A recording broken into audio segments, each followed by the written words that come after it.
in sort of keeping with the spirit of this show, which of course is all about competition. And that's sort of why I started it, is because I want to try to beat my friends and stuff. I was thinking, and also with the movie, something they do in the movie, let's start it off by playing Who Can Cry First. No. Okay, let's just play basketball then.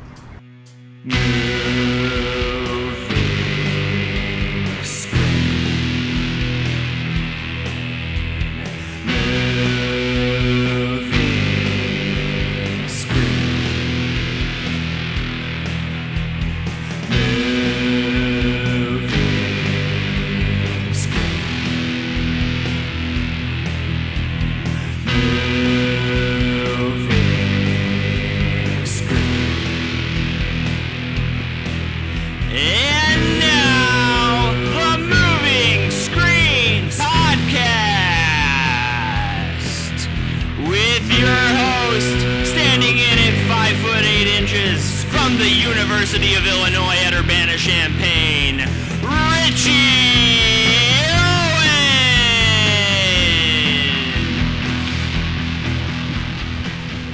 Owens! Welcome to Moving Screen. This is a movie podcast where we talk about the movie while playing basketball. This is season 2, which is all about A24 movies. And if you are listening to the show and are like, wow, it doesn't make sense to listen to basketball being played, you can watch it at patreon.com/movingscreen. And I'm Richie Owens. This is, like I said, season 2. What else is there to say? I don't have to introduce anything else. I can just introduce you, my guest. That's me. I'm Shawn. You're Shawn. Shawn Bush. One of my best buds. One of my best basketball buds. Love basketball. And yeah, we're here and we're gonna talk about Lady Bird, but first, we'll talk about, well, as I say, shoot around and shoot the shit. Let's do it. Which I haven't said in a while, but it is something that we do. So how are you doing? What's happening? I'm doing pretty well. How are you doing, Richie? No. Did you just try to dunk? I did. I actually got closer than I thought I would. Do you do that every episode? I do at the end, yeah. I do like the idea that at like season 7 of this show, you're going to be able to dunk. I talked and that this podcast is actually just a whole like front for you to get out and practice dunking. I did. I told on the Air Bud episode with Skylar Quigley, I said, if I ever dunk on this show, I will just end it. Yeah, I think I would scream. I think I would literally scream. I joked. I was like, yeah, I could have like President Obama lined up to do the next episode, but if I dunk on like Hobart, then that's it. Like, sorry, sir, the show is done. What? I truly don't think I know. Did you play basketball like growing up? So Like I in a did that league? thing where you play all of the recreational sports. And I played basketball through like elementary school. Sure. I was a guard. And traffic. I was my best skills in most sports, honestly, but especially in basketball, were steals and assists. Nice. Shooting has never been my strong point, as has been demonstrated by this shoot around. Oh. Yeah, but you know, defense wins championships. That's right. And anyone that's listening to the audio without looking at the video, he's swishing. I've made quite a few. Anyone that's watching the video, shut up. Don't talk about what you're seeing. Shut the fuck up. Just shut the fuck up. So did you play basketball growing up? No.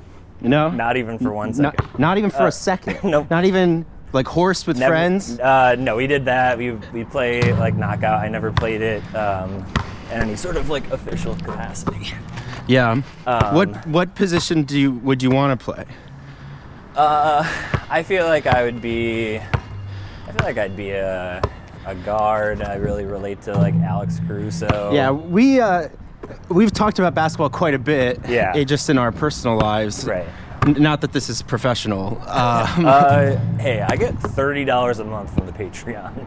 So Nice. That is my truly only source of things. Yeah, actually, just fun fact for anyone listening, Richie and I are both currently laid off. Yeah. So right now, basketball's kind of our thing. Yep. We're both really hoping this pans out for us in the long term. The Windy City Bulls are having open tryouts. I didn't even know that. True.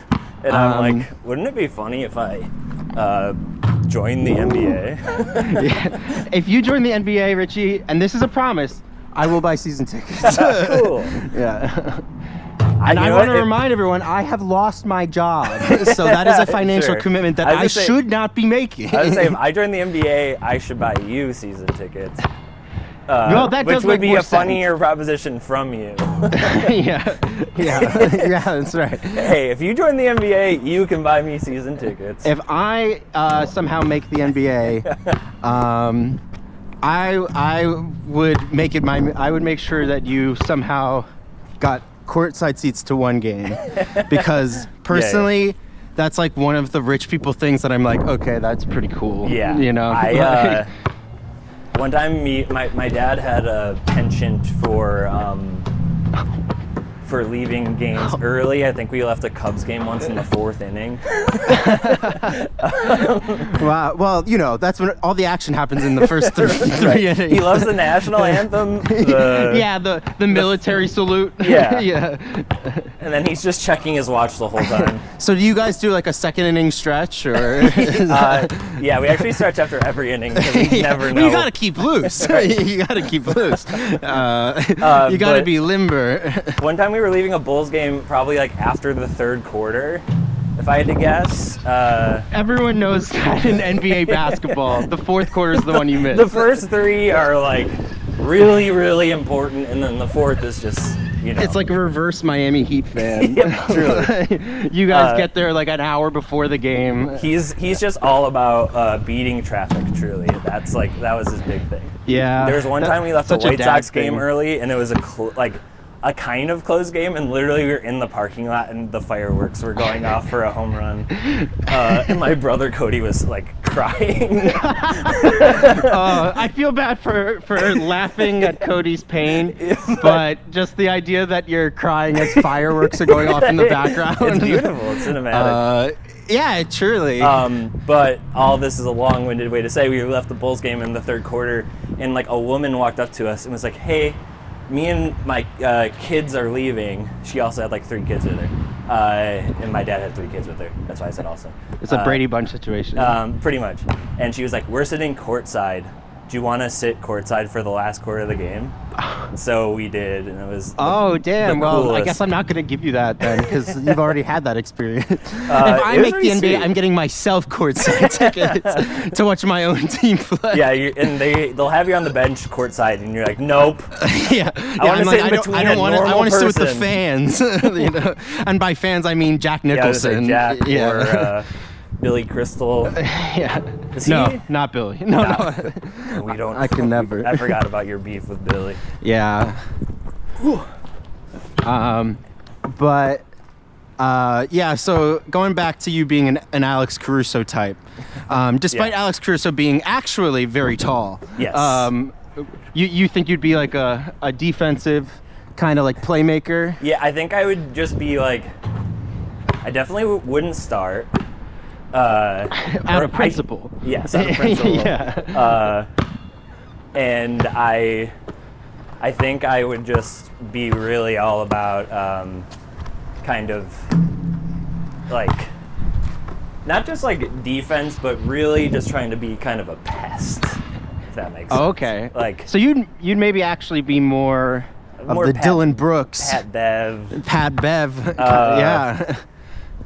But I want the spirit of Alex Caruso sort of with the attitude of a Pat Bev. Right. Because I always liked the idea of me becoming the guy on the team that everybody who's a home team fan likes. But everybody at the away team. Yeah, hates. I mean, you're a wrestling fan. You've always wanted to be a heel. It's true. Yeah. And I remember when the Blackhawks beat the Philadelphia Flyers in the Stanley Cup.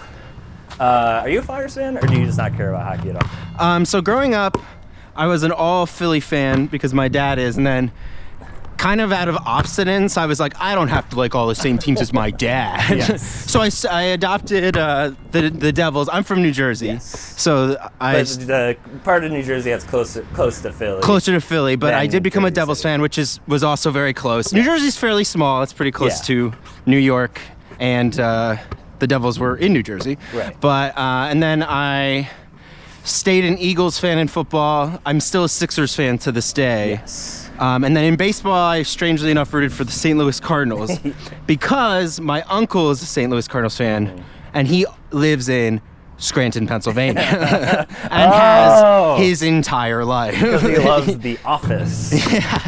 That was pre-Office, okay? But it's actually, I'll do a quick thing here about Scranton, is just to say that it's pretty sad because Scranton used to be like a coal mining town, and like it's one of those like northeast like into like, you know, like towns that used to be thriving for like just a short period of time and is now like a ghost town. Right. And they have leaned so pathetically into being the place where the office is that it makes me cringe. But at the same time, I'm like, what else are they going to say? Yeah, they're like, Joe Biden is from here. Exactly, like, which Hillary is like Clinton alienating. live there too, or something? I'm sorry, what did you say? Did Hillary Clinton live there or something? I She think has a connection to Scranton as well. I think she lived like nearby in Pennsylvania, Okay. but if that's inaccurate, then, you know. It's like it's a weird thing with I guess Hillary, I can 'cause really I'm like, say she's- anyone's from Scranton, and are people going to look it up? But, you know, Alex Caruso's from Scranton. yeah, Alex Caruso's a huge Scrantonite. He's a Scranton guy. Scrantonian. Yeah, 3 of the Kardashians are from Scranton. Guess which 3? Yeah, that's for you guys at home, because Richie and I already know which. And 3. use hashtag Kardashians in Scranton. Right. Which I know it'll be hard to find your tweets because so many people will be fine. Yeah. use that hashtag. So also use hashtag Kardashian basketball ladybird. Yeah. Which also will have a lot, but honestly, I less. feel kind of badly that we're not doing something more novel. You know, we're doing the classic Yeah. crossroads of Kardashians, Ladybird, I know. But Scranton, and As- basketball. as, you know? you know, in Francis Ha, which is a Greta Gerwig movie, as a train starts rolling on through, she said, and it's a metro. Holy crap, it's a metro! Woo! Whoa, those guys are going to the city from the suburbs! Wow! Greta Gerwig says when she goes to Paris in that movie, like, because she talks about wanting to read Sartre in French in France. I hate how much I relate to that. Like, I don't hate it because I do love existentialist philosophy, Yes. but I also hate how like white bougie that makes me Yes, sound. but she says in that movie, which I think of often whenever I feel like I'm getting in my own way. Sometimes it's important to do the things you're supposed to do where you're supposed to do them. Yeah. That makes sense. Yeah, And that's like, why I every year drive to Scranton, Pennsylvania, and I binge, of course, Keeping Up with the Kardashians. Because, again, 3 of them are from there. That's right. And it's up to you to figure out. That's really an important part of this podcast is the trivia aspect of it. I don't know if that's been in any other episode. Not as of yet, but this is the 2nd season. Oh, it's a new feature. It's a new feature. This is a feature. Nothing says A24 quite like quizzing. Yeah. A24 is really all about Kardashians basketball in Scranton, Pennsylvania.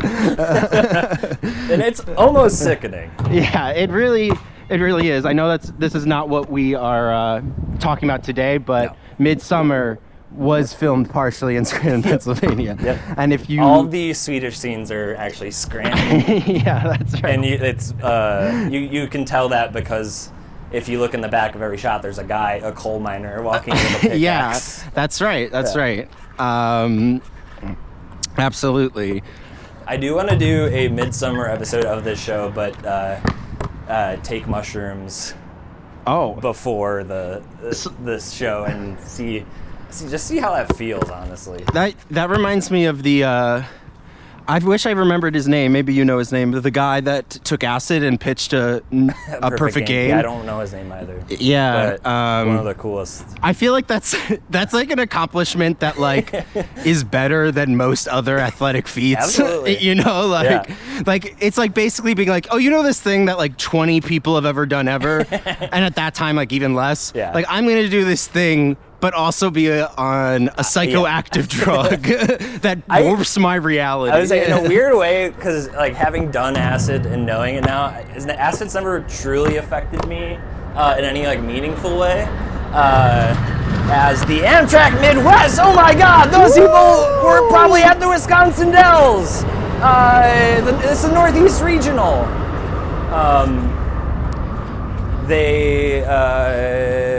What was I talking about?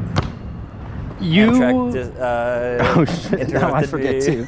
We are not on acid right now. Oh yes. Oh, you were talking about how acid has not affected you in a meaningful way. But I feel like it would either like really freak me out to be in front of an audience, or I'd be like, none of this matters, man. Yeah. Oh. Yeah. I truly feel that. I will say that of the times I've tripped on drugs, acid was the most meaningful one that I've done. The first time I ever took acid, like time did that thing like in cartoons where it like slows down and speeds up. That's cool. So it would be like, I'm watching Lady Bird with my friend Richie, and we're gonna talk about it on a podcast. You know, and like my brain would just be doing that, and I'd be like, and I was just like, this is the most wild experience. And then I've tripped on other things since then, including acid again, and nothing has ever happened like that ever again. Doing mushrooms for me is like, I just do them and watch a movie, and it's really nice. And I smile, and I see their faces sort of turn into like, they don't turn into anything, but they just start looking weird. I love that. One time when I was doing mushrooms, and I might have told you this story before, not while playing basketball and hooked up to an audio recording thing, but I was with a friend, and we were tripping on mushrooms, and it was his first time, and he felt so empowered and just like so like free, which was awesome. I was so glad for him because he had been going through some things, but we're walking through like a park, which is what I like to be outside and stuff, you know, as is stereotypical, and we're walking through a park, and we were walking by like a car going by, and he looks at the driver and he goes, yeah, I'm on drugs. or, yeah, I'm on shrooms. And for him, that was like the most empowering moment for him. He thought the guy was staring at him. He thought the guy was like, this guy's probably on mushrooms. And he was like, yeah, I am. Yeah, I am on shrooms. But for me, my anxieties just skyrocketed. Because I was like, what? No. Like, don't say that. Well, because I was like, now everyone knows I'm also on mushrooms as the dazed face guy standing next to you. Who just screamed when he said that. Yeah. As the guy that just went, no, don't do that. But yeah, so that was pretty meaningful too.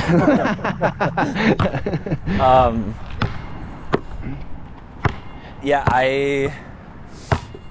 I one time on acid, I was at the beach, and I was with my friend Julie, and she was visiting from Seattle, and we were in the Uber coming back from the beach, and we were coming up to Belmont and Ashland, where what's the name of the bar there that my brother goes to?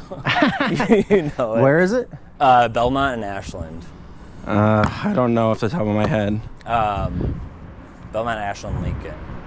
Ashland and Lincoln. Yeah, it's to the point where I literally have to look this up on my phone because I need to know. This is the second trivia question of the podcast.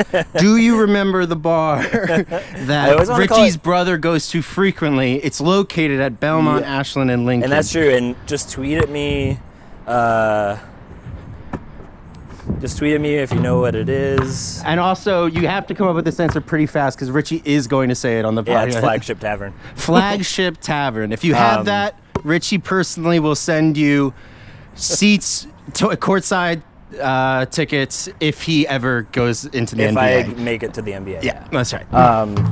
But we're in the Uber coming up to Belmont and Ashland, and I say to Julie, coming up like right here at Belmont and Ashland is the bar my brother goes to. It's called Flagship. And then on the radio in the car, the driver's listening to Q101. And the Q101 DJ was like, "Hey, it's Q101 live from Coors Day at Flagship Tavern at Belmont and Ashland." And we drove by, and there was just a huge crowd of people there. Oh my god! And I was like, "This is the most insane thing to ever happen to me." And it's like objectively real. Like, there's no part of it that was like, had they said that and we didn't drive by, I could be like, did I really hear that? But the fact that we drove by and saw a ton of people there, I was like, well, this is just how the world works sometimes. Yeah, I feel like in like media, a lot of times there's just like this exaggerated effect of those drugs to where like that would be like where they cut to, turns out you are doing that show at the bar and you're like, I can't believe they mentioned that. Or we're still at the beach. Yeah, you're actually still a kid. you're 6 years old. You had accidentally taken mushrooms. You've been imagining this entire adult life. I'd be interested in that, honestly. But I also that same day at the beach, there was just a giant plume of smoke on Lakeshore Drive, and a car was on They picked fire. a new pope. They picked a new pope by setting a car on fire. Honestly, and I mean this pretty genuinely, that's how they should do it. I agree. I really like. I just was obviously rewatching The Simpsons because that's all I do. Right. And Naturally. The Kent Brockman line. The fake pope can be identified by his extremely dirty mouth and high-top sneakers. Oh, that's so good. And that's how I think that pope is decided. I think my favorite Ken Brockman line is when he's like he was taken to a hospital where he was pronounced dead. He was then taken to a better hospital where his condition was upgraded to alive. He's a really underrated character. Agreed. I also thought there's one time where he's interviewing someone, and he's like, "Well, how did you feel about that?" And I think it's Marge, and she goes, "How do you think I feel?" And he goes, "Absolutely devastated." Absolutely devastated, she said. It would not be the first time that a man on the news spoke for a woman. Right. So.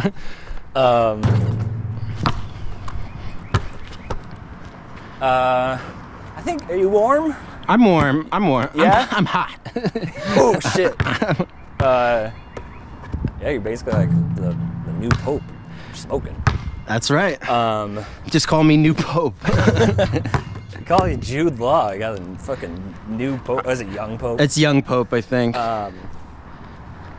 Young Pope, new Pope, blue What's the Pope, difference? red Pope. God, we love Seuss. Yeah, except for all the racist stuff. Theodore No, Seuss. I like that part too. Theodore Seuss Geisel. Something like that. That's his name. For sure. Was his name. He's dead. I thought it was Goebbels. I hope I'm not dropping this as like news. No, but, I know. But Dr. Seuss is dead. The doc is dead. Oh. Yeah. Then who is operating on my son? The mother. Oh! Yeah. Yeah, we're going to play basketball, and we're going to talk about the 2017 movie Lady Bird, directed by Greta Gerwig, director of this year's smash hit Barbie. Woo! To the point that I think this should be the first episode of the season to come out. But yeah, we're going to play a game to 10. Okay. 2s are 1s, 3s are 2s. Let's make it take it.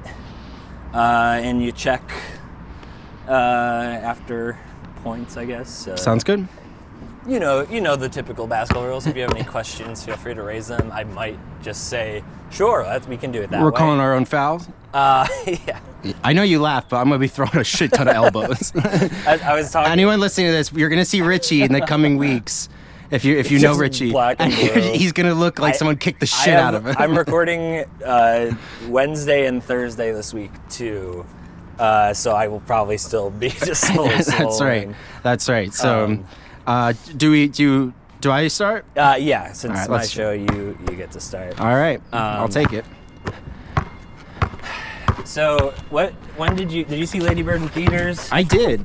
I saw Lady Bird in theaters, and then I saw it for the second time ever last night for the recording of this podcast. That's right.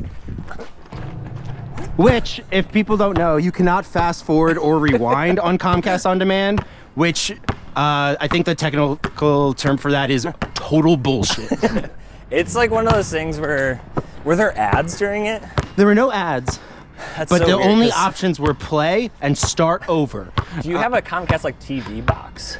I don't. I have a Comcast Flex. Okay. This is, by the way, I do not like Comcast, so consider this an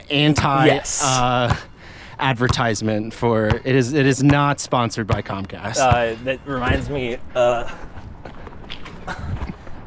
wow, for two. Good shot. Thank you. It does remind me of I dropped it. technical difficulties. I'm gonna, just for editing reasons, I'm just gonna run the ball back. Okay. And that's not something I necessarily have to do, but I just think it's gonna be funny. Yeah, sure. And I'm probably gonna maybe I'll include this. Oh yeah. I like the excitement at bringing the ball back.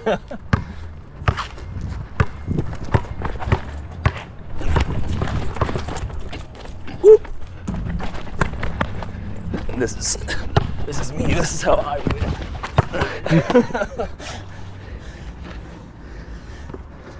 This is me. This is how I win. I want to point out that Richie missed both of those shots as he said, "This is me. This is how I win." That's of course, A24 movie, Uncut Gems. That's right. But I love Lady Bird. I love the movie. I think it's beautiful. Yeah. It's maybe one of my all-time favorite movies. I think about it. I thought about it a lot last night. This is my third time rewatching it, or my third time watching it, second time rewatching it. 3-0. And it is. I liked it. I think I loved it the first time I saw it, but every time I rewatch, I am like, holy shit. Yeah, it's so good. I already have like a couple of A24's. Nice shot. 3-2. This is you. This is how you win. Yeah, this is me. This is how I win. Way different than the way you said you won earlier, but Yeah, this is me. This is how I win. But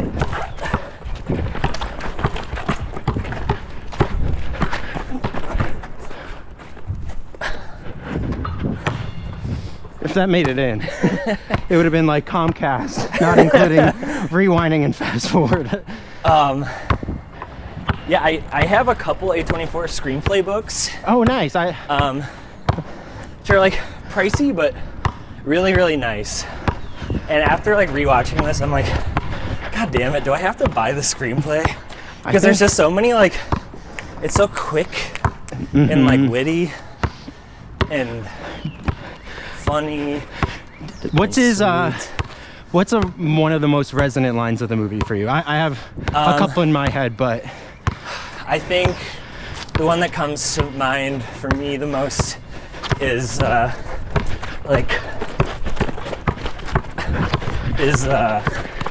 it's obvious from your essay how much you love Sacramento. Mm-hmm.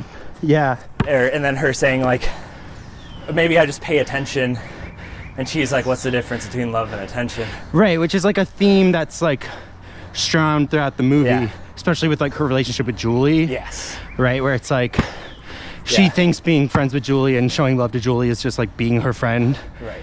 Like laughing with her. And but Julie consistently is like, I'm giving a lot of space and attention to you. And, you know, that's like repeatedly throughout the movie, Lady Bird is pretty blind Yes. to what Julie is trying to express. So I ended up on iTunes buying this movie. $15. Which isn't, too bad. And I bought it because I wanted the extra feature of Greta Gerwig.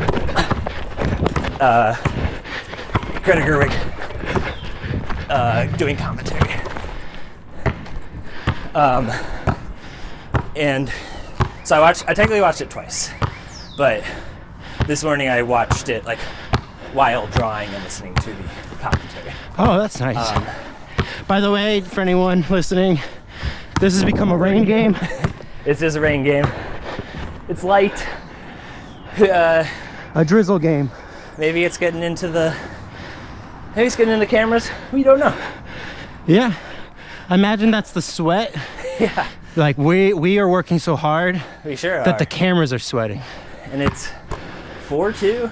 I believe it's 4-2. But yeah, in the commentary, Greta talks about sort of how she thinks this movie is a love story, both between Lady Bird and Julie, and Lady Bird and her mom, which I would say 100% agree with. Yeah, I think Greta probably gets the movie as well as anyone. It's true, but I mentioned this recently. My friend on the Uncut Gem episode disagreed with something that the Southey brothers said about Uncut Gems.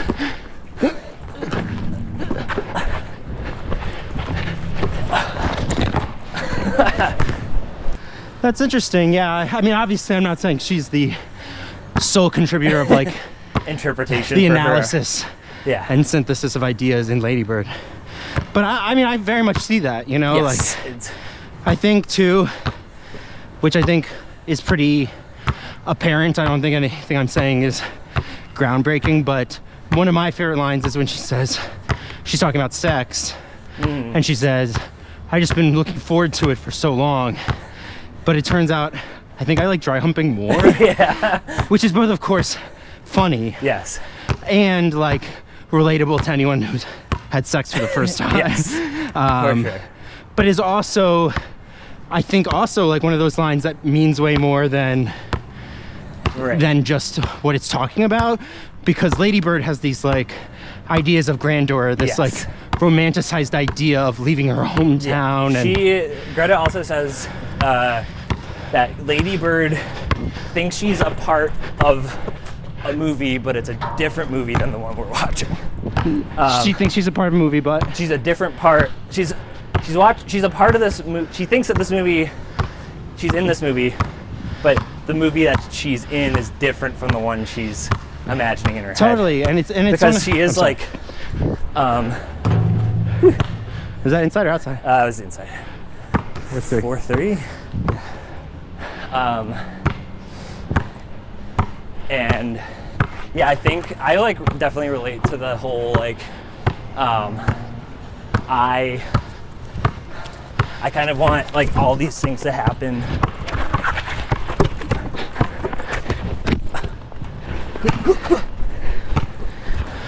All right.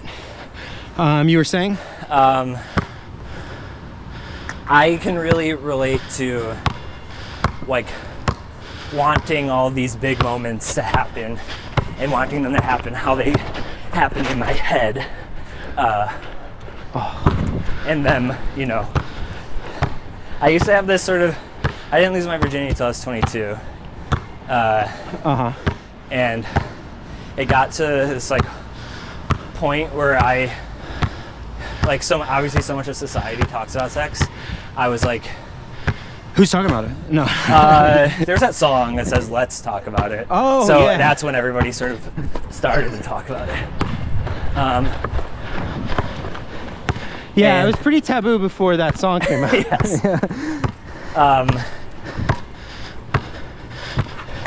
And I genuinely thought I didn't genuinely think, because I know this is. I'm so sorry. Yeah, I didn't genuinely think this, but I was like, what if I have sex for the first time, and then I shot. Thank you. 5-4, 5-3. 5-3. No.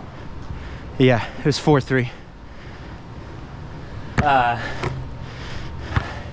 I was like, what if I have sex for the first time and then I get a letter in the mail? It's like, congratulations on having sex. Now you know From it's the not sex that society. Yeah. Now you know it's not as good as everyone talked about, but please keep up the ruse. Like, Ooh, 5-5.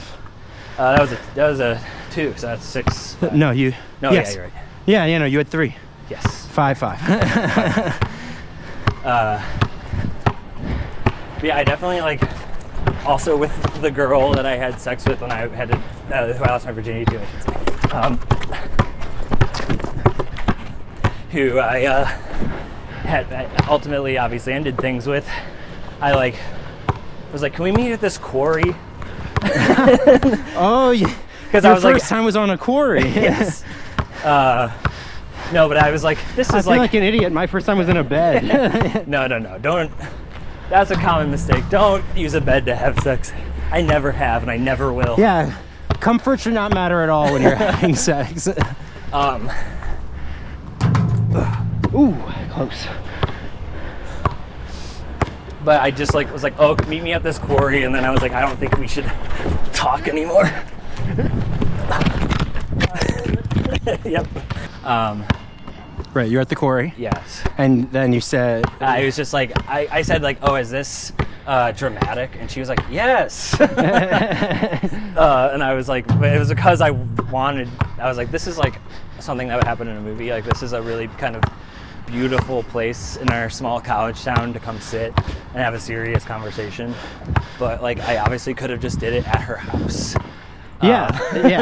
Obviously. Yes.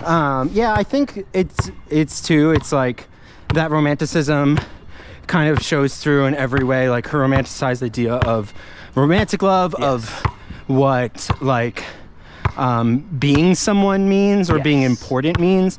And then of course, like, she's heavily influenced by, like, she's not even necessarily poor despite her dad losing his job. They're pretty hard up on money. I mean, Compared to the upper, yes, the wealthy class that she's going to school with, though. But she's still like, her family owns a home.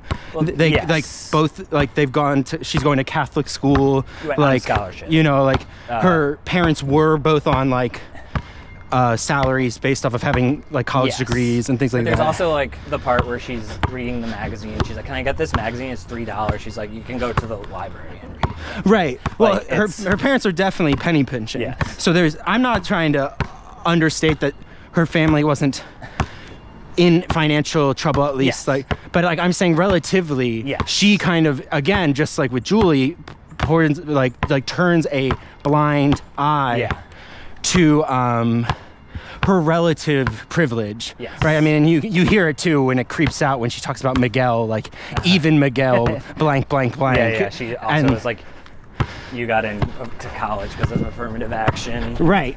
Oh, that was terrible. And yeah, I mean, I think it's like she has a really great job. That was terrible, the line she said, but also the shot I just took. Yes, both were bad. Yeah. I think Greta does like a really great job of making Lady Bird likable, even though she says like she's like mean in the exact way a teenager is mean. And ignorant about like certain things that teenagers are ignorant about, especially like white teenagers who mostly nice shot. Mostly 6'5"? 6'5", yeah. Mostly hang out with other privileged white people, you know. And then it's also like surprising at the end when like Julie's in an apartment, you know. Right. Like, because your whole time you're like, yeah, Lady Bird is poor, and then you're like, oh, she has even more than Julie, who doesn't like talk about that stuff. Right. Well, because Julie, like, while she definitely like stands up for herself in certain ways, like when she says like, when Lady Bird's kind of like viciously cruel to her and she's like, putting Julie in quotations isn't the same, and she goes, I don't think you're right about that. Yeah. Like, she was always willing to be the friend that says things back to Lady Bird, but because Lady Bird like doesn't even recognize that dynamic, she's in her own like head. her communication skills are not very good, which shows with, I mean, her mom's communication skills are not strong either, as far as how to have like an assertive conversation without being a jerk, you know what I mean? Like it's really interesting how Julie as a character and what she kind of reflects and represents, because she shares a lot of the like teenager hopes and dreams of Lady Bird, but she's like also approaches it in a way different way. Right, and she's also like, you know, in the play, but it isn't like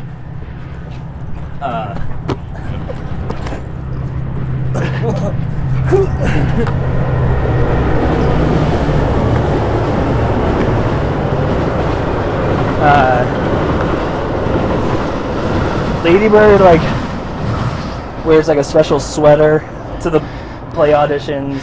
Right. And she even mentions it. Yeah. Like it's a status thing. Like, I wore a nice dress. You didn't. Right. And Julie just like makes pass the tea. Julie just like makes the play and gets like a bigger role, like probably the lead role. Right. Which the play is Merrily We Roll Along, and Beanie Feldstein is starring in the movie. Richard Linklater's directing it right now.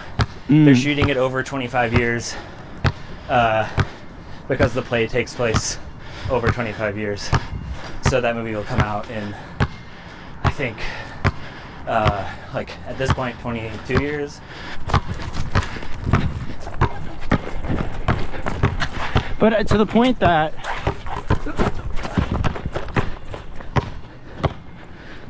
Lady Bird is still likable. Yes.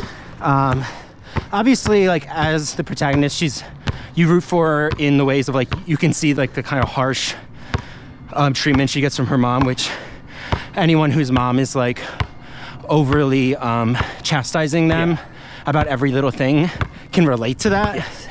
But she also like definitely does have empathy. Like she cares about people. For sure. Like Danny is like a really good like example of that, where Danny, like obviously he Lucas cheats on her, character. but it's, you know, what like queer teenager hasn't had to feel like they have to hide that part of themselves or live a life that isn't them, isn't authentic, just because of the stigma and potential violence that they could face. And I like her like being attracted to Danny and like wanting to be with him. I also think it's very appropriate that he's like the lead of the play, you know, like I feel like she would have fallen for anybody who was the lead. Yeah. His talent is what she was attracted to.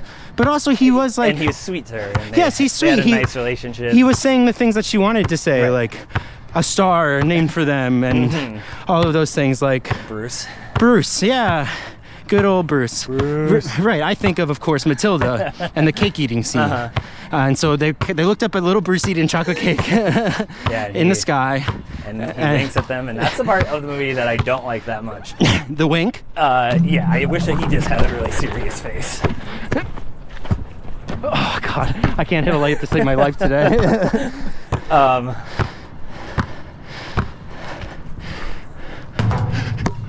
I was ready for that. But yeah, this is like also like Lucas Hedges, Timothy Chalamet. It's like two really perfect opposite sides, all-star boys. Right, like, but also like pretending to be someone they're not in a lot of ways. Yeah. Right? On my rewatch with the commentary, I noticed that at the beginning of the movie, Timothy Chalamet doesn't do the sign of the cross with everybody else, which is like so appropriate. For many reasons, right? Yeah. I mean, his dad is dying of cancer. True. And then he's also like the really like annoying type of punk who's like, I'm anti-capitalist. I don't buy.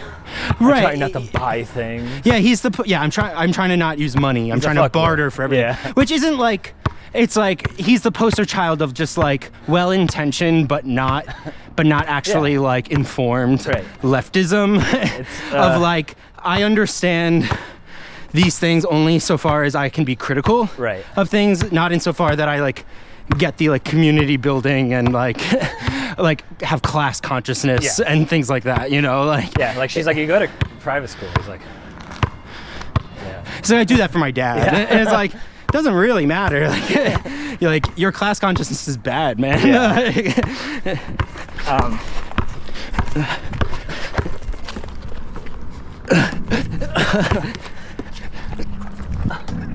Oh, finally.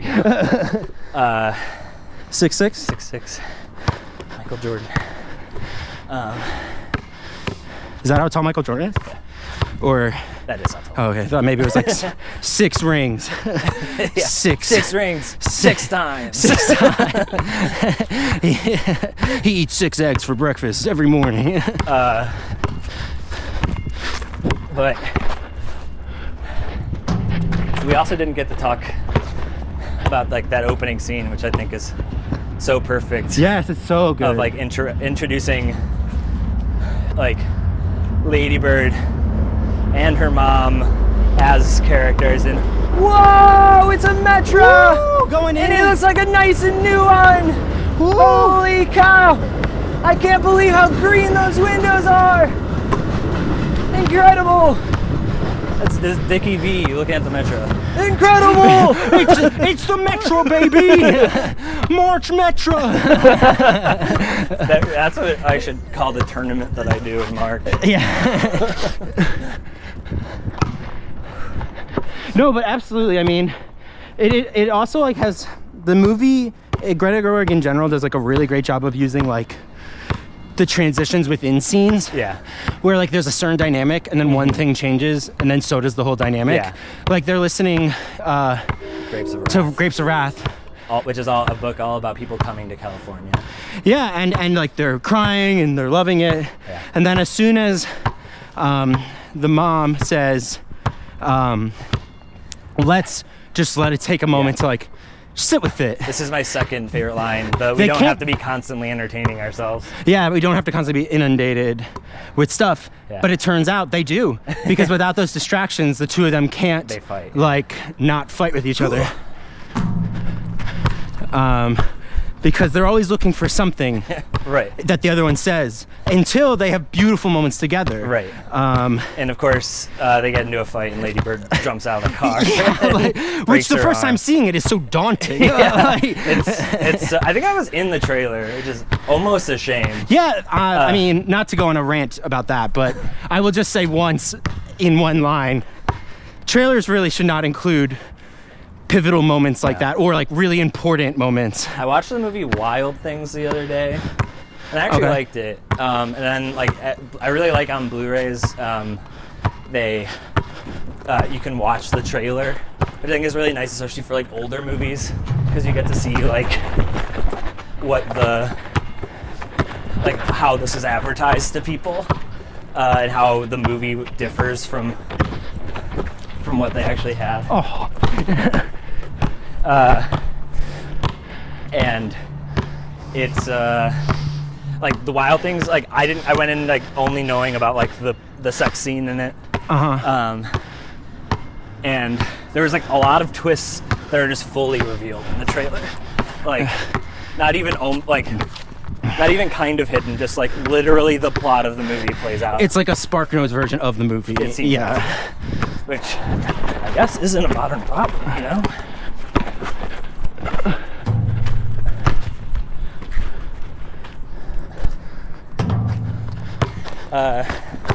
But yeah, also the movie does start with the Joan Didion quote. 7-6. 7-6. Anybody who talks about California hedonism has never spent any time in Sacramento or whatever. Right. Yeah, that is a great quote in the movie. Yeah, really. I think she starts Little Women off with a quote too. I almost wish she started Barbie off with one just to keep the tradition alive. Does Barbie start with a quote, but in writing? No. No. Okay. It starts with Helen Mirren voiceover. Oh, you're right. You're right. But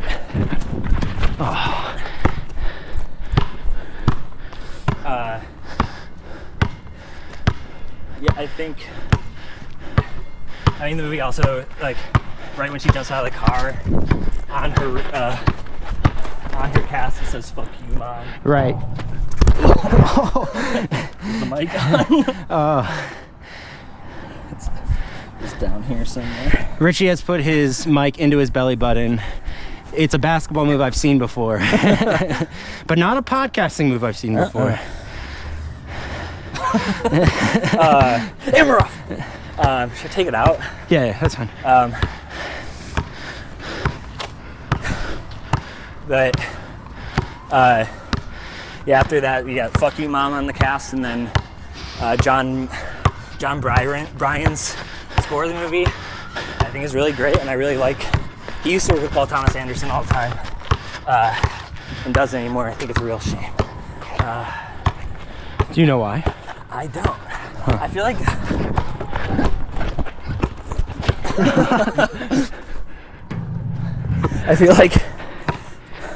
I feel like he's doesn't really do movies anymore. Maybe him and PTA I think had a falling out, and like Little Women I think she used Alexandre Desplat.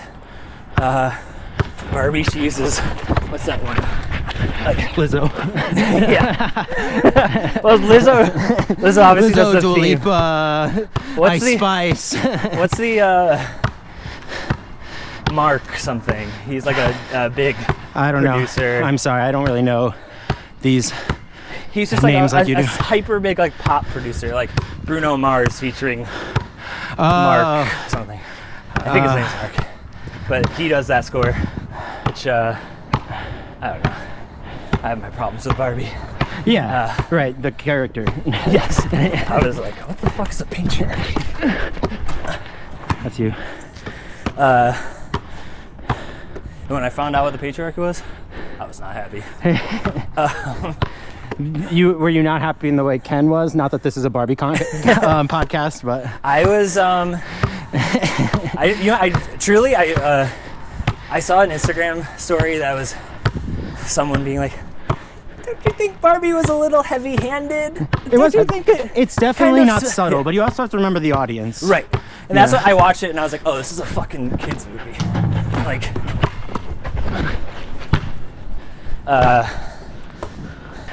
Is my head the first to cause this many issues? it is, but that makes you special. Don't bullshit me.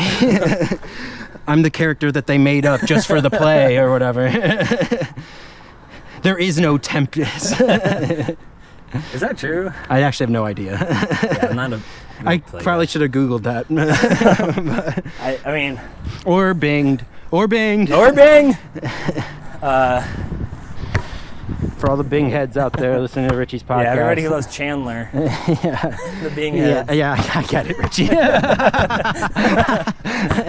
And Richie and I are friends.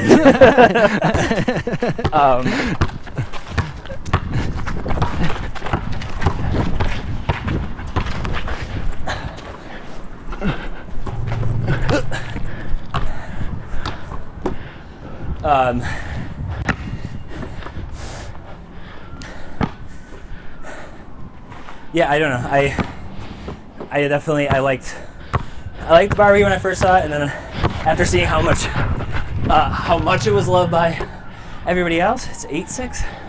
You're such a contrarian. Not even that. Like I saw how much people were loving it, and realized that how I felt about it was not as intense. Yeah. So when I saw it again in theaters, and I was like, oh, I definitely like this less than what my original like Letterboxd review at least said.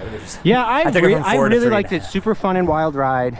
Yeah. Ryan Gosling definitely commits hard. Stephen Malcolm's joke. My favorite.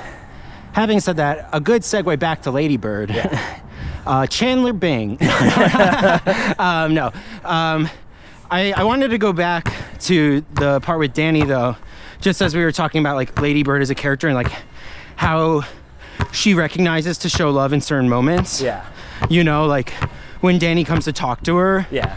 And she realizes that this is like her. Uh-huh. Like he is trying to figure out his identity. Yes. And she recognizes in that moment that this is more than about their interpersonal relationship. They were like talking about that part on the commentary, and I was like, this is sort of like, in my head, I was like, this is sort of the turning point of the movie. And then Greta was like, yeah, I think of this as like the turning point of the movie.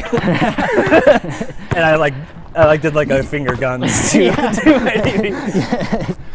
Because you truly do just see it on her face, like recognition. Oh shit. Yeah. And that's when like, I think she has sex with Timothy Chalamet after that, but like that is like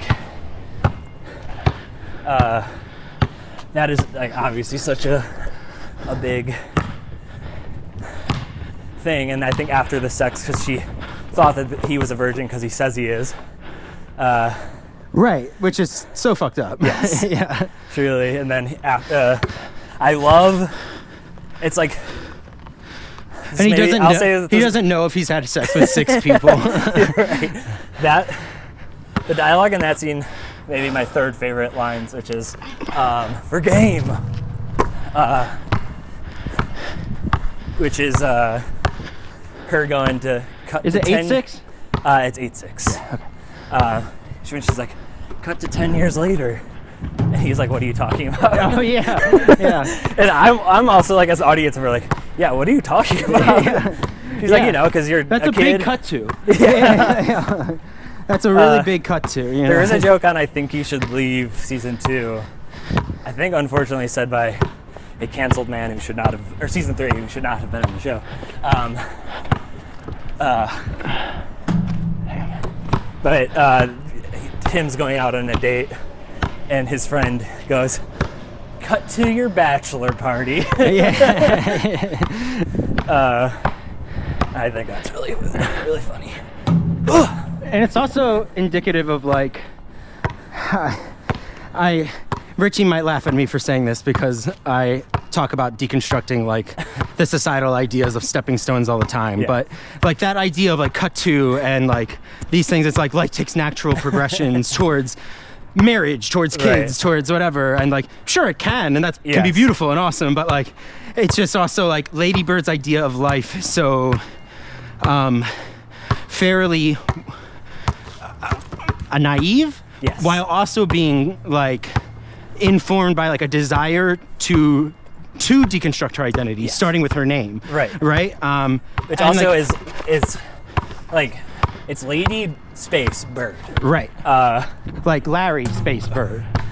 Yes. Which is what they named Space Jam after. 9-6. Like if we're gonna be honest, the whole reason I want to do Lady Bird, I just thought of the Larry Bird thing now, but I do think I would love Greta Gerwig directs Larry Bird's life story. yeah, that would be so good. It'd be better than Showtime. It's the same. Yeah. It's the same movie. Yeah. Yeah. But it's just Larry Bird, Yeah. completely unrelated. And he's like, cut to 10 years later. and one of Timothy his Chalamet is like, what are you? he has sex with Timothy Chalamet, Yeah. but in this world, Timothy Chalamet is not a high schooler anymore. Yes, correct. Yeah. We don't need Or another. he is, and Larry Bird also in high school, but playing in high school. Sure. Doesn't really match up with his life, age and everything, but No, but I'll take it. You know, that's what makes it. Thought that was game. Funny. All right. Ooh, and that's game. Woo! I was very tempted to just push you. The podcast ends with you hear like a hospital.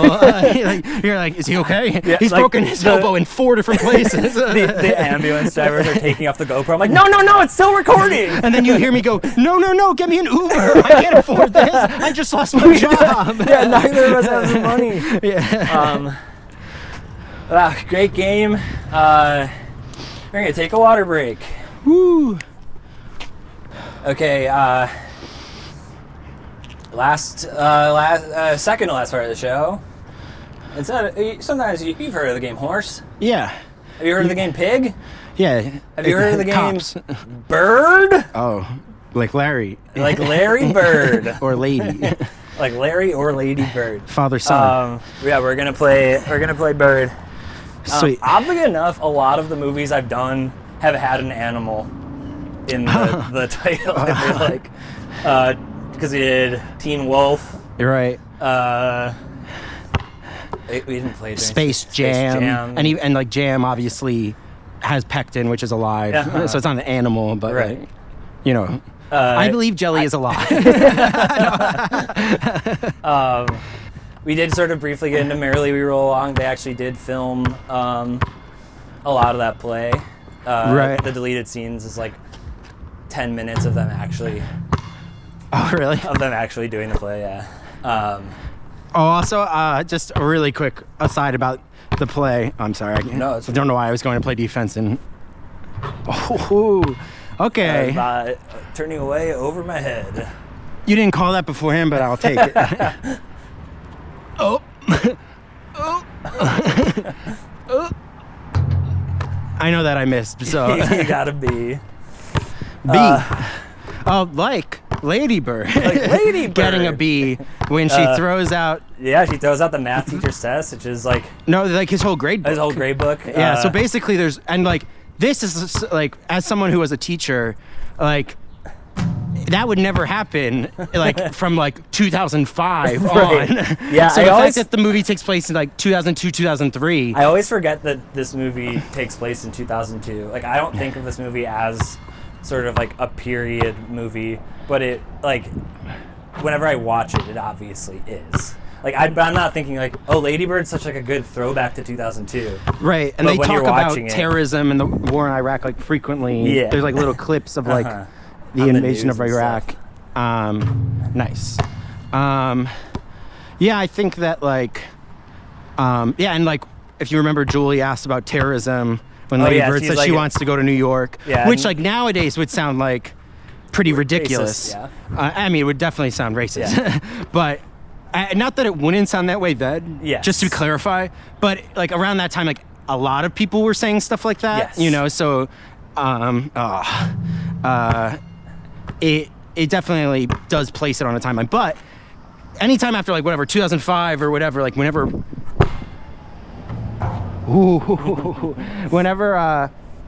Power School became like more universal, or like, you know, Yeah, like it's like all the grades would have program. already been online. The only thing that would have been missing would maybe be like the last couple of grades, Yes. tops. Right. So like it would not have resulted in Lady Bird getting to pick her own grade. Right, and I don't think it would have resulted in that in 2002 either. Like, Right. I mean, it's a helpful plot device. I'm just, every time I think of a new line, I'm like, this is my fourth favorite line in the movie. Yeah, they're all fourth. All the lines of the movie are your favorite, are your fourth favorite. Yeah. But I tried to remember this guy's name. I think it's Stephen McKinley Henderson. He's the priest. Yeah. The black priest who's been in a lot of stuff recently. I love his character, his arc, too. Him being the first one to cry, which we started the show off. Immediately. And he does it so fast and says, I'm sorry. Yeah. And then after the musical, which is Greta's favorite line in the movie, my fourth favorite line in the movie, Right.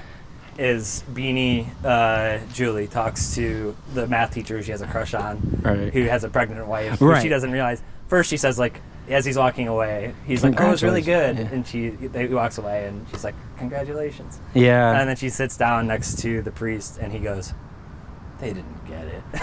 Yes, it's so funny. It's such that is probably my fourth favorite line. No. I got B. B to B, B to B. But yeah, no, totally. That is one of my favorite lines of the movie too, because it's also like it's really wonderfully delivered. Yeah. It's such a ridiculously like the play that they do is so like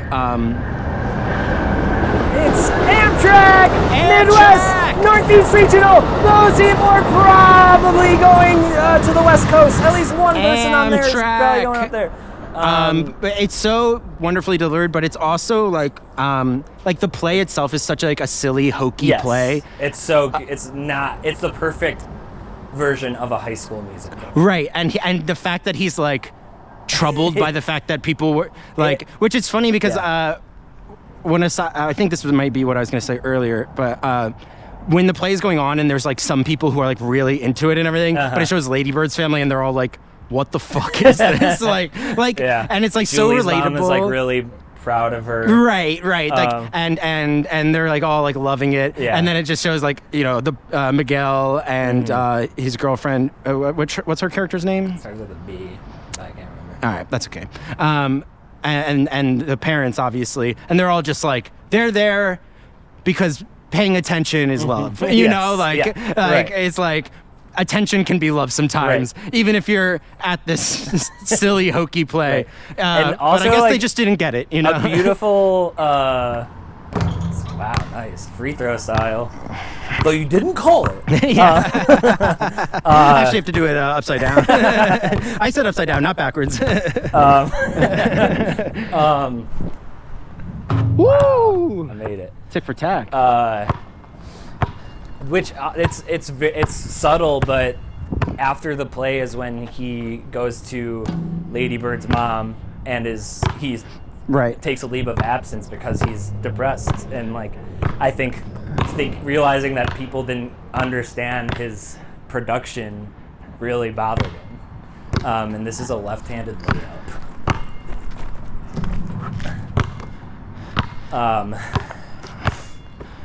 Yeah, and he obviously has been going through some things. Yes. They mention that the students are like talking about what he might have gone through. I also which I obviously think they don't know what he went through, but he's going through something. That line's also really funny. She's like, I heard that he was married, and like has like a whole bi. Yeah. Like the whole, she's like, what I heard is, and then like the whole, it's like such a long thing to have heard about someone. It's like he was married before and they had a kid and the kid died in a car accident and then the wife killed himself. Which maybe it's true. Maybe that's what the play was about, like the whole time, you know. You never know. Yeah, maybe that. I don't know what Merrily We Roll Along is about, but I will be seeing it. Truly. I will be seeing it on Broadway in October. Really? Yeah. Wow. Well, it seems kind of like a weird flex to bring that up while we're playing Bird in the rain. By the way, just as a reminder, this is a rain game. Yes, we are. It is wet. It's a little chilly. I did not mention I am wearing my Sacramento Kings jersey. Anyone can see. My camera can see that he is wearing that. I bought this Monk jersey because we were doing bits about wanting to. I was like, I want to get a Kings jersey. What should I get? And I was like, what if it said like Monk, but I tell people it's for Tony Shalhoub. I also really like the number 0. I think it's really cool that people do that.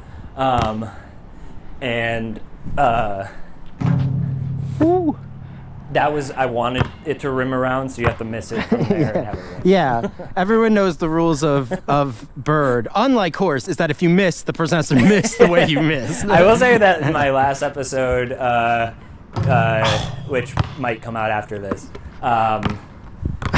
So in a future or previous episode. Yes. With the guest Ian Erickson, he, before the shot, said, okay, so you're gonna miss, and then took a shot and like missed it. So I had to, but it was like from close enough that it was like I could accidentally make this. Right. And I thought that was really Did you miss it? I guess you have to listen to the episode. Like to rolled find it out. on the ground.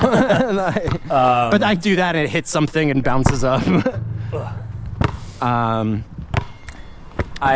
Yeah, go ahead. I really love I'm assuming football coach, maybe basketball coach. It seems implied it's a football coach, right?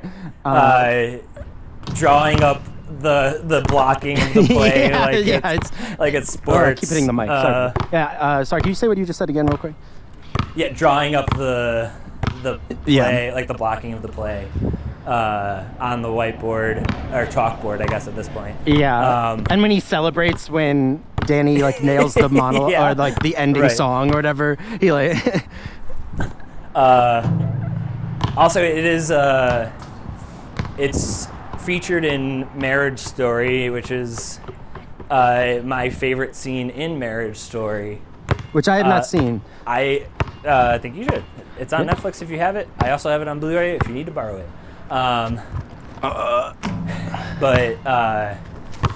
I let out a little Adam- grunt when I threw that. I heard it, and it's gonna sound really good on the show. I just stabbed myself. That you have to do that and then miss the shot. Yeah. And I tried this so many times on the show. I'm standing on a light post. I'm gonna shoot it, Okay. and I have never made it. Okay. But I want to see it. why don't you miss 100% of the shots on the light post that you don't take? Bad. And in your case, you miss 100% of the I shots miss- on the light that I post do take. that you do take. Yes. All right. Well, I've been doing regular shots like a boring person, so I think it's because I'm down. So I'm like, gotta get a lead first, then I can play around. But I'm gonna do a half court shot. Okay.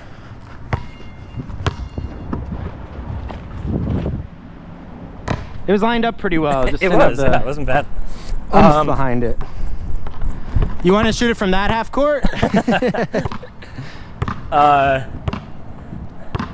am thinking, how do I incorporate? If you get into 2 baskets at once, I will seed the game. What I am thinking is I shoot it. I make a easy shot from here, and then I go to the free throw line over there and I make a free throw. Say that again. You will do what? So I shoot here, just Okay. like a simple shot, and Yeah. once I make it, I go to free throw and shoot a free throw. So that's So two I have to make 2 shots? Yeah. So I have. You have two to make shots. them. Okay.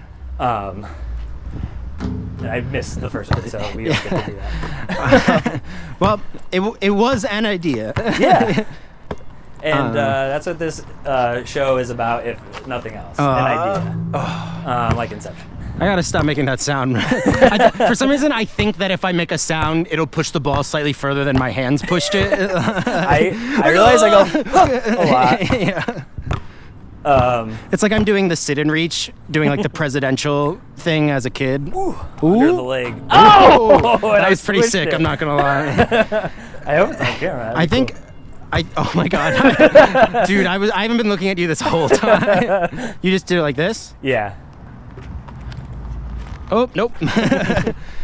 Well, I think if there's something that we can say definitively, it's that if I didn't play defense on you, you probably would have won the one-on-one. But fortunately, I played stellar defense. You did play really good defense. Like a certain Mr. Alex Caruso. Yeah, you wouldn't let me lay up at all. You go again, right? When I miss? Yes. So I have R.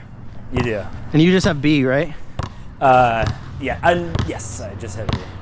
And I'm gonna do a half court shot now. All right, I'm looking at you.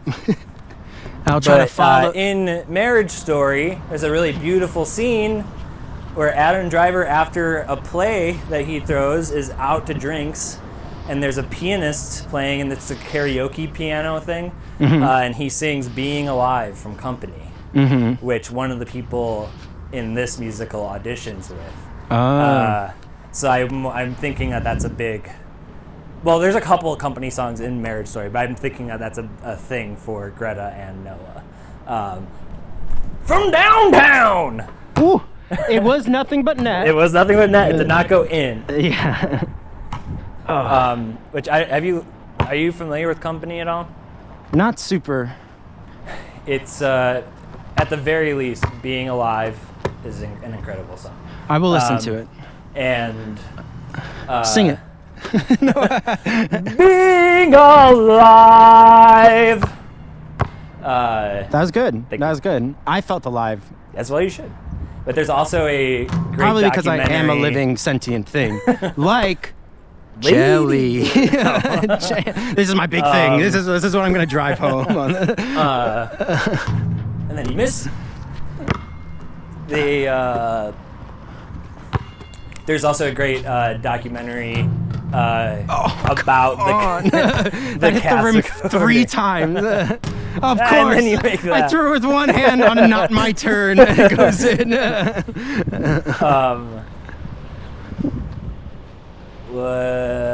You were talking about Company. Bounce. There's a great documentary. It's called. It's the cast recording of the album. One hand. One hand. It's the cast recording of the original production of Company's like soundtrack. Oh, cool. And yeah, you get to see like Sondheim like there to give notes Wow. and stuff, and it's really frustrating for a lot of people. And you get to see Elaine Stritch as a still old woman, but you know, 50s instead of 80s, like we probably knew her whole life. My therapist is really into Sondheim. Oh yeah. Is it Stephen Sondheim? Oh yeah. No. Did I not mention that before? You never have, but you're not a name dropper. That's true. I'm really not a name dropper. My friend Chris Tucker says that all the time.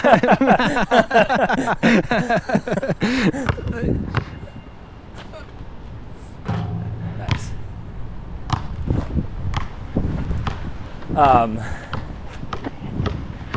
Yeah, I think the musical culture in it, my favorite just like moment I think in the movie is after Lady Bird catches Lucas Hedges making out with the guy in the bathroom, is her and Julie laying on the car, laying on the front of their car, listening to Crash Into Me by Dave Matthews. And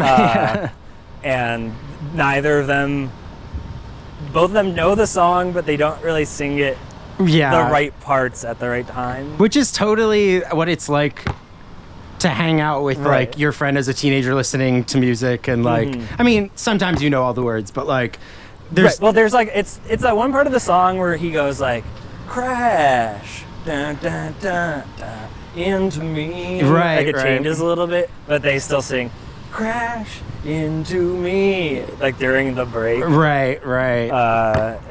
like wondering if that was directed or if that was like them just singing the song as people or what. Nice. Do you still only have B? Yes. Damn.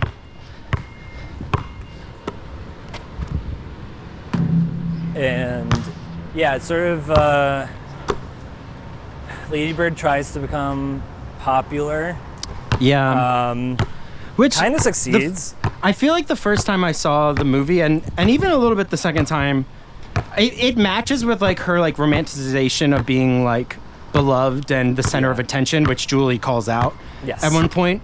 But it does seem a little. I was surprised at first that she cared about hanging with the popular. I don't know if she cared about it until she saw Timothée Chalamet's band playing. Right. And when she was like, "This is cool to me, cooler than musical."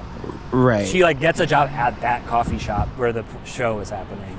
Right, and she like strategically tries to like become friends with and he's the when she rich walks, popular girl. She walks up to him at the coffee shop. He's reading A People's History of the Right, United A People's States. History of the United States, yeah. Which, yeah, of course he is. You know? Which also Timothée Chalamet said to Greta Gerwig, he was like, "Are you?" I forget what his character's name is in the movie. Is it Matt? It's not Matt. Oh, Timothée Chalamet's character's name. It's Kyle. Kyle. Yeah. You had an epiphany, but I remember. Yes. But yeah, he said to Greta, like, "Are you Kyle?" Like, yeah. Is Lady Bird who you wished you were, and is Kyle who you actually are? And she was like, "Oh my God, yes." Yeah. Because she gave him a whole bunch of like socialist literature. Yeah. And also like she said that like she says stuff like, "We were so worried about the government tracking us that we willingly accepted trackers on our bodies." Yeah. On cell phones. Yeah.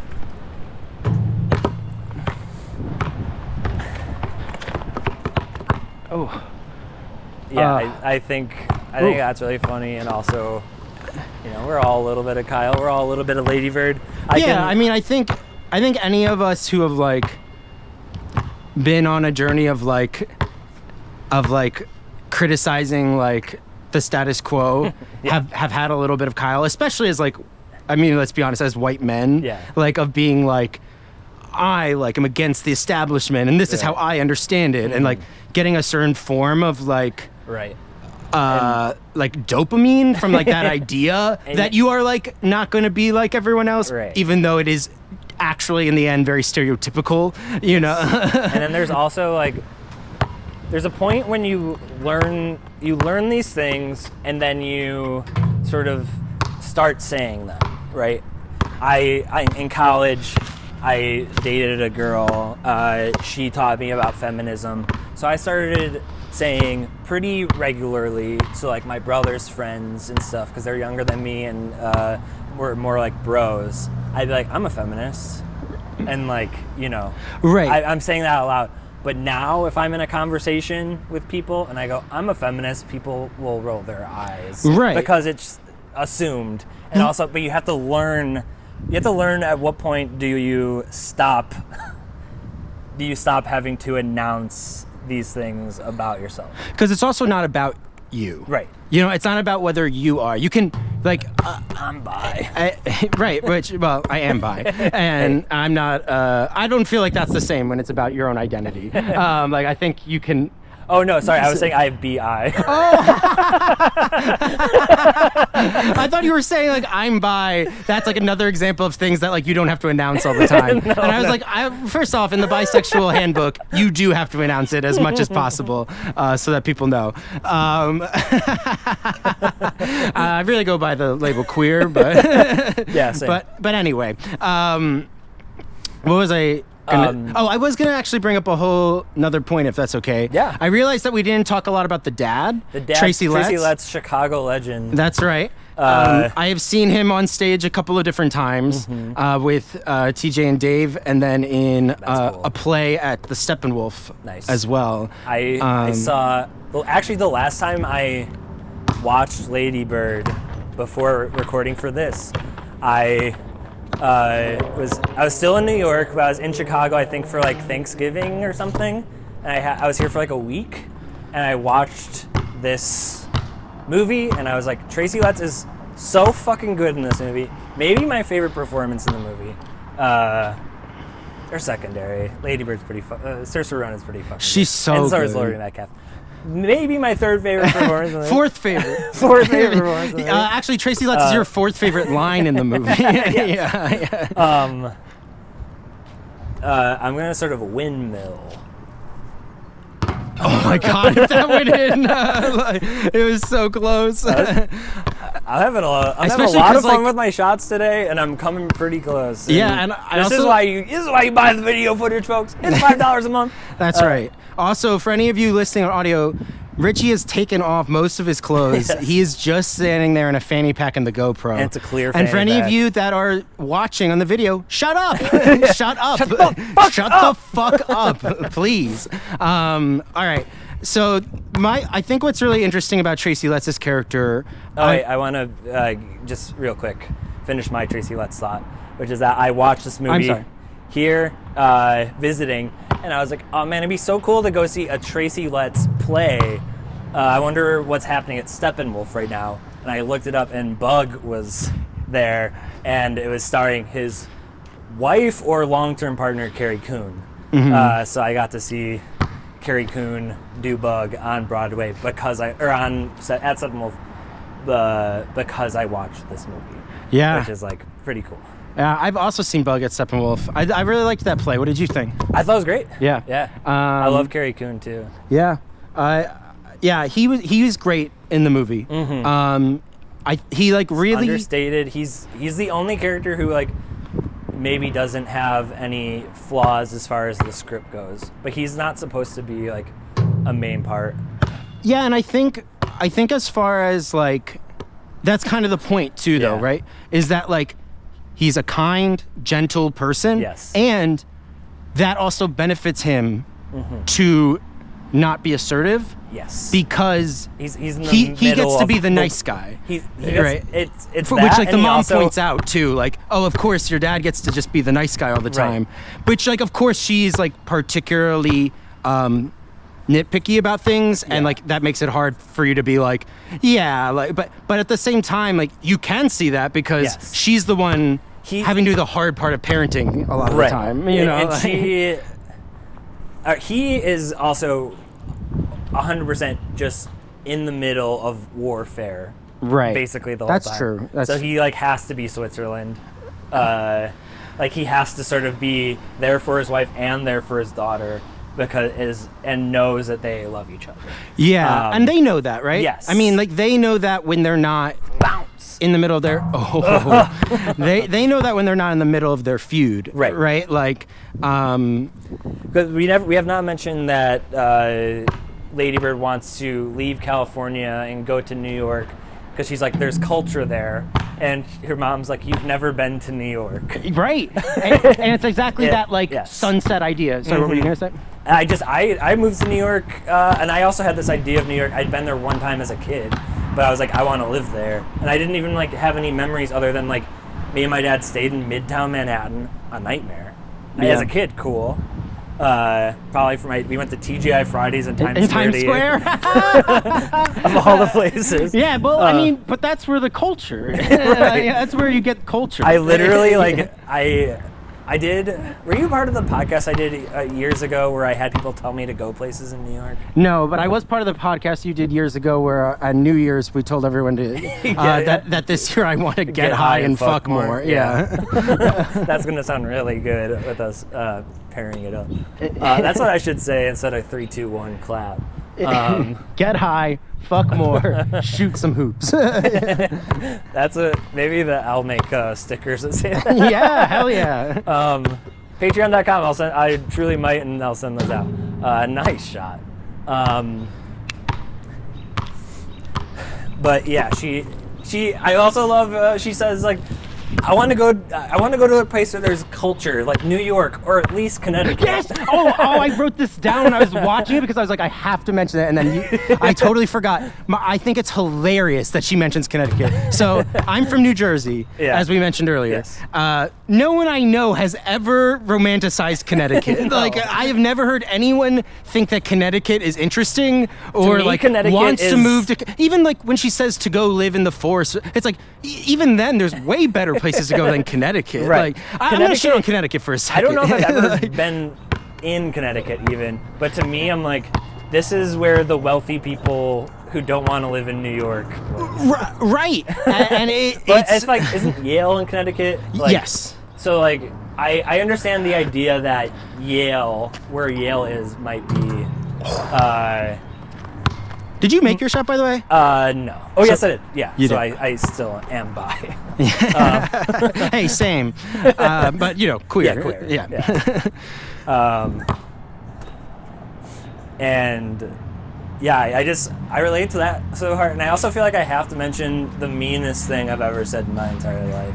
Yeah, you have to mention that. Because it literally happened. It was me, and I was a senior in high school, driving in a car with my mom.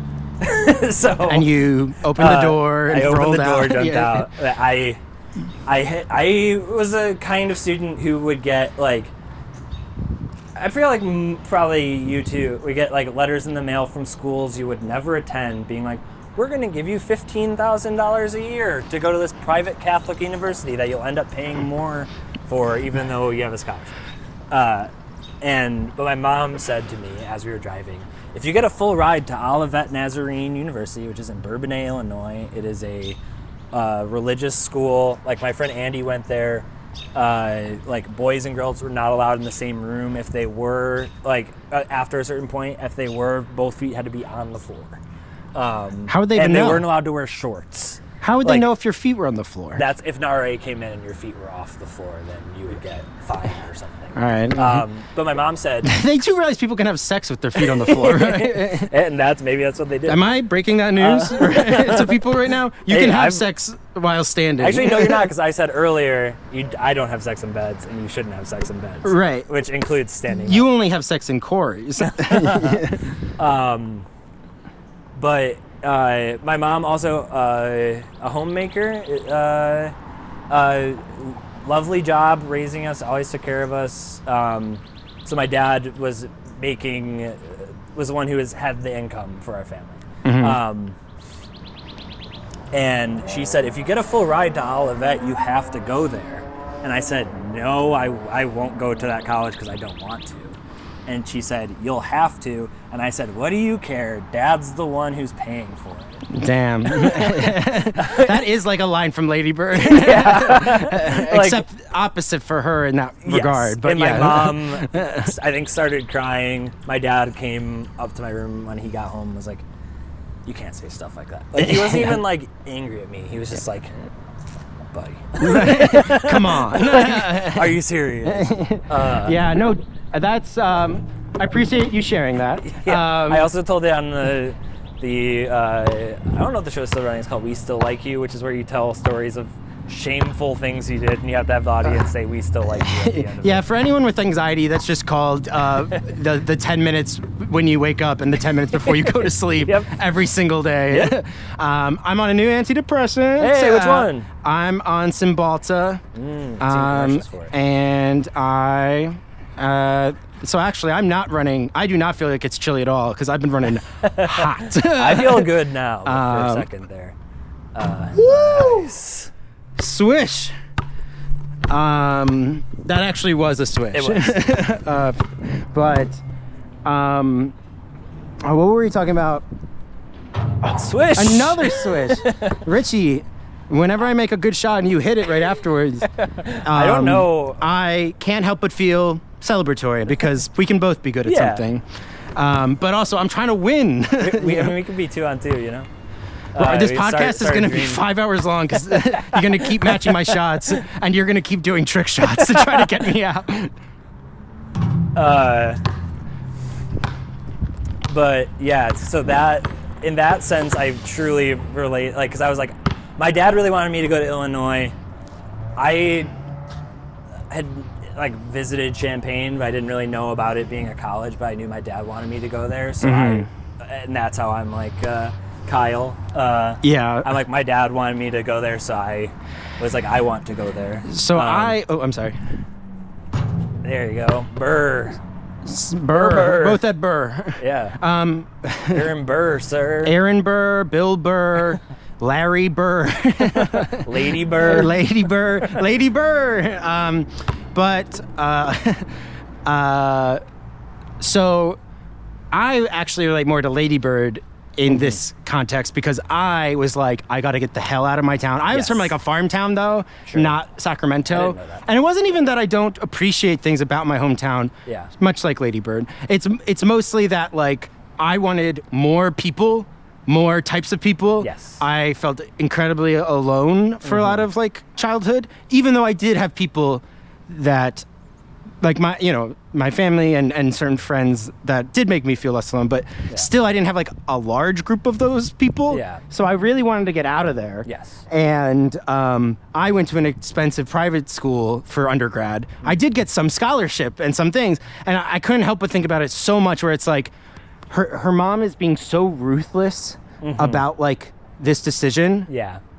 Because like, she's not doing those things where you can validate someone's feelings while still disagreeing with them. Yeah. And that, I think that would have gone a long way in their relationship. Having said that, like, Lady Bird doesn't have any perspective on like the longitude of these decisions, like it's truly like, as someone with still student debt from undergrad, at age 30, it's like, how could I say that like I would make that decision again, knowing that like I don't need to spend that much money, and like where you go to undergrad is not actually a big deal. Yes. In life, I both agree and disagree with that.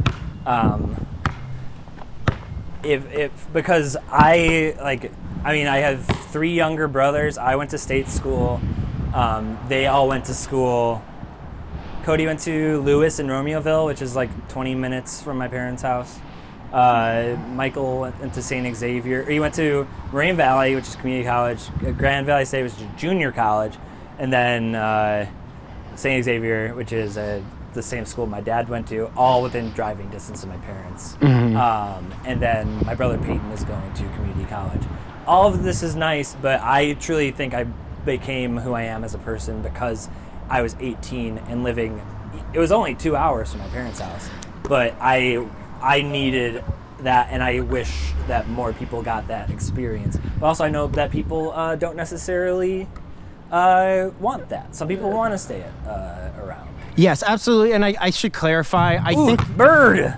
Oh, that's it. That's well, it. I will say really, really fast before we conclude on that, just that I agree that geographically and like culturally, it's good to go somewhere else for school. Yes. But like the privatization of colleges and universities and like going to a school where I thought I'll take out some loans and then I'll pay it back later and then things like that. And like even with scholarship, like it's way, way, way more money than you think. Right. And like no one gives a shit where I went to undergrad as far as like the name of the school. Right.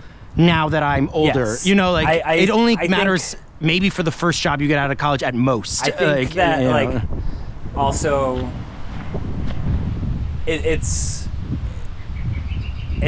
more like it's more like don't worry about like getting, for all those teenagers listening to this podcast, don't worry if you don't get teens. This one's for you. Don't worry if you don't get into the school that you want to go to, because that doesn't necessarily matter. Wherever you do go to college is going to be probably the right place for you, and if it isn't, you just go somewhere else. Right, or if you don't go to college, there are other ways to temporary. I'm sorry. And if you don't go to college, there are other ways to explore identity and all those things as well, which is a big through line of like that identity exploring, deconstructing, communication styles. That's really at the heart of Lady Bird. Definitely. I guess the last thing I would say is I really, really relate to leaving my hometown and having a newfound appreciation for it after I left. I feel like I also have like this weird new thing about being very proud of being from the South Side, which was never really. I always kind of wished I grew up in the North Side because there was like things. I felt like there were places to go for like the kids, whereas we hung out in like my friends' basements, and now I'm like I wouldn't trade that stuff for the world. Those were the best times of my life. Maybe. Yeah, other than shooting some hoops with your friend Shawn. And Larry Bird. I do still get very sad when I go to my hometown, in more of a way of, one, everybody I know and love is gone, and like moved. Yes. Yeah. Besides my parents, and also I just. I never drive myself, and I have very little control of how long I get to stay there, so I get depressed that I'm like, I feel trapped. But that's a whole different thing. Anyway, well, I really think, relate to the end of this movie of her being like, yeah, it's Christine. That's the name you picked for me. Yeah, and it also, I think... And did you feel like, what was it? Excitement when you drove through Sacramento for the first time? Because I think it's very sweet. Yeah, the whole message and the letters, the whole ending of like...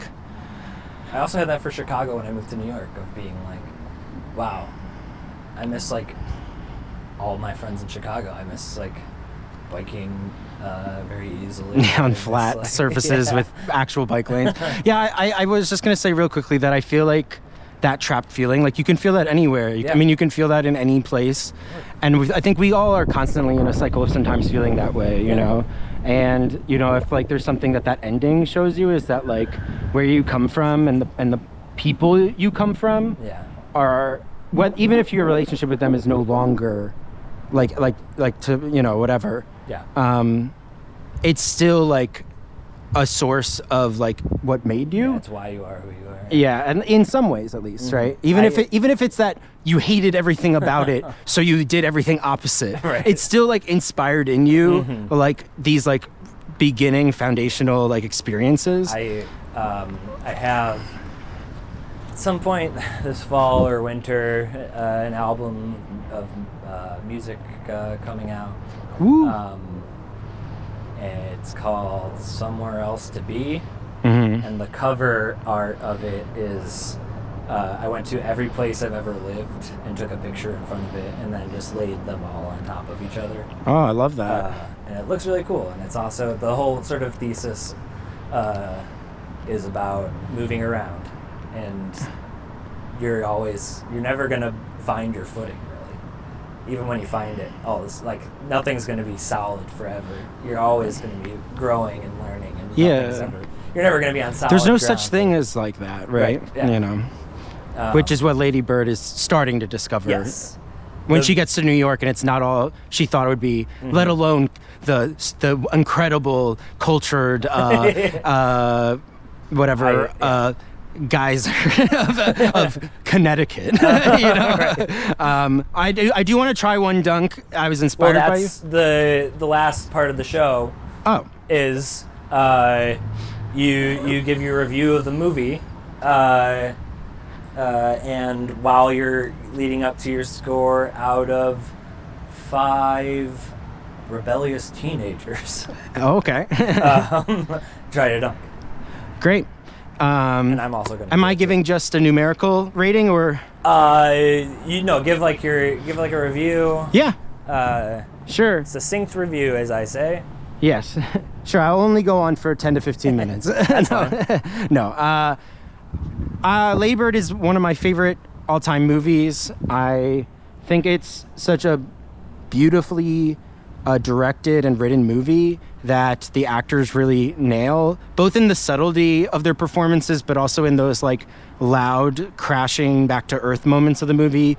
They really hit, which I think a lot of movies hit some similar beats to this movie, but it doesn't like necessarily find that space of nuance where like you both feel like, oh my God, and I know exactly what that's like. Right. Like where you're both like surprised by what happened, but in a small way, you're like not surprised at all, and that's a really hard thing, I think, to make someone feel constantly throughout a movie. Yes. And I'll just say again that the line about sex and looking forward to it, and then it turns out you like dry humping better, is like, whether you decide that the identity and experiences that you will one day experience, you're looking forward to those. That doesn't mean you need to negate your own life and the things that have been part of your life and helped form your identity so far, because in some ways that's negating your life, which in my opinion is the one brief life you have. Having said that, you also don't have to feel confined to the world as it's been defined for you, and sometimes that will come with conflict, and Lady Bird is just such a beautiful portrayal and demonstration of the inner struggle we all have to love and pay attention to others while we are kind of creating a universe from our own lens. So now I'm gonna try to dunk. And again, out of 5 rebellious teenagers. Out of 5 rebellious teenagers, I'll give it 4.5 rebellious teenagers. So 4 rebellious teenagers, and then like a rebellious, like 8-year-old who like later will be a rebellious teenager. Yes. Yeah, I understand. Hi, it's Shawn. I'd like to amend my previous rating of Lady Bird to 5 rebellious teenagers rather than 4.5 rebellious teenagers, or perhaps 4 rebellious teenagers and 1 slightly obstinate child. I wanted to do this because Lady Bird is one of my favorite movies, and I was being a little stingy on the rating to not give a perfect score, but upon further reflection, I believe that Lady Bird and the city of Sacramento deserve all 5 rebellious teenagers. All right.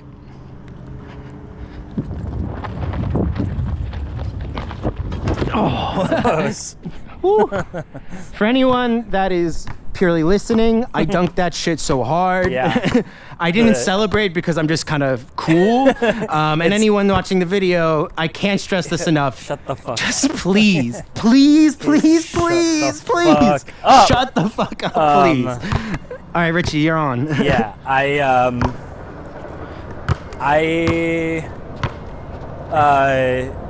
Again, I watched this movie. This is my third time watching this movie. I love it as much as I love sort of commuter rail trains. Whoa, it's a Metra! Holy crap, what are the chances? I wonder if Lady Bird ever takes the Long Island Railroad.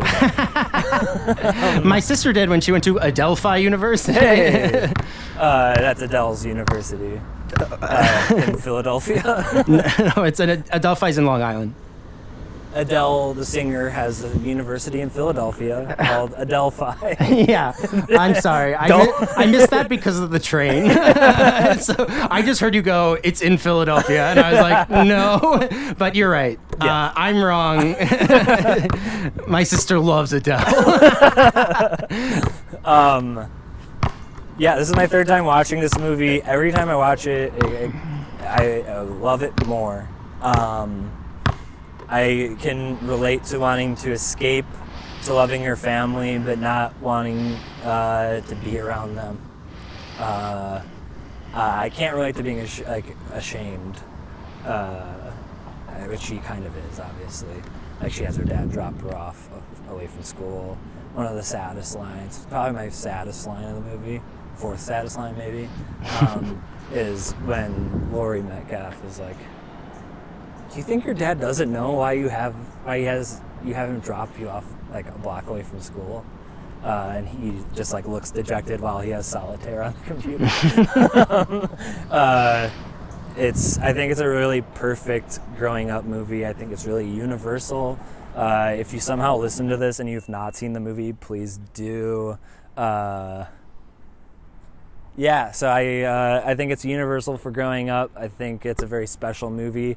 I think she did co-direct a movie with Joe Swanberg before this, but I think that this is her first like solo attempt, and I think she just hits a fucking home run. And I think she hits a home run with Little Women too. And I don't like Barbie as much, but I think it's awesome that it's going to make $1 billion. That said, for Christine Lady Bird McPherson, I give this movie 5 rebellious teenagers. 5 rebellious teenagers is the thing. Shawn, thank you for joining me. Is there anything that you would like to promote? I'd like to anti-promote Comcast again. Yeah. And other than that, no, right now I'm kind of in between some different projects and jobs. Yeah. So I'll promote myself as a candidate. Hire both of us. Yeah, hire us. We have resumes. We're a team. We only Stepbrother style. Yeah, of course. Of course, after talking about Lady Bird for forever, we're going to finish by talking about Step Brothers, the opposite movie. Uh-huh. There are no such thing as opposites, but that's another podcast. No, I'm good. Thank you, Richie, for having me. This was great. Of course. Thank you for doing it. If you liked what you heard, go to patreon.com/moving screen and watch it for $5 a month. And I might make stickers of what Shawn said earlier, which I forgot, but we'll make, what was it? Get high, fuck more, and shoot some hoops. Which is true, something we can all live by. Also, if you liked what you heard, go to Apple Podcasts or Spotify Podcasts or wherever you find your podcasts. Go to where you can rate and review and subscribe, and do that because that helps for some reason. And I think that's it. But as I always say, and then just film me shooting this basket. We'll see you on the court.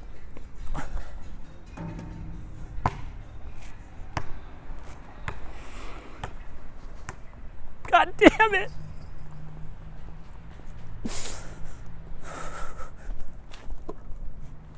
Turn it off!